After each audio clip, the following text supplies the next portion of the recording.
Trending ang family tree ng mga Guerrero at Montenegro sa pangunguna ni na Dante Rivero as Gustavo Guerrero at Tommy Abuel bilang si Don Julio Montenegro, mga kilalang karakter sa seryeng FPJ's Batang Quiapo.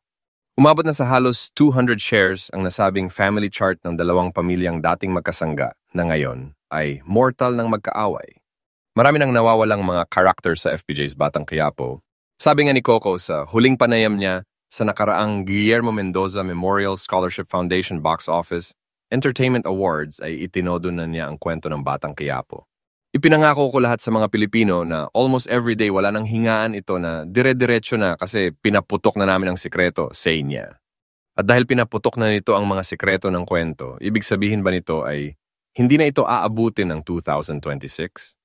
Hindi tulad ng FPJs ang probinsyano na umabot sa 7 taon. Sa bagay kung sakaling magtatapos na ito ay sigurado kaming may kapalit kaagad ito. Knowing Coco, hindi niya pababayaan ang staff and crew ng CCM Productions na mawalan ng trabaho.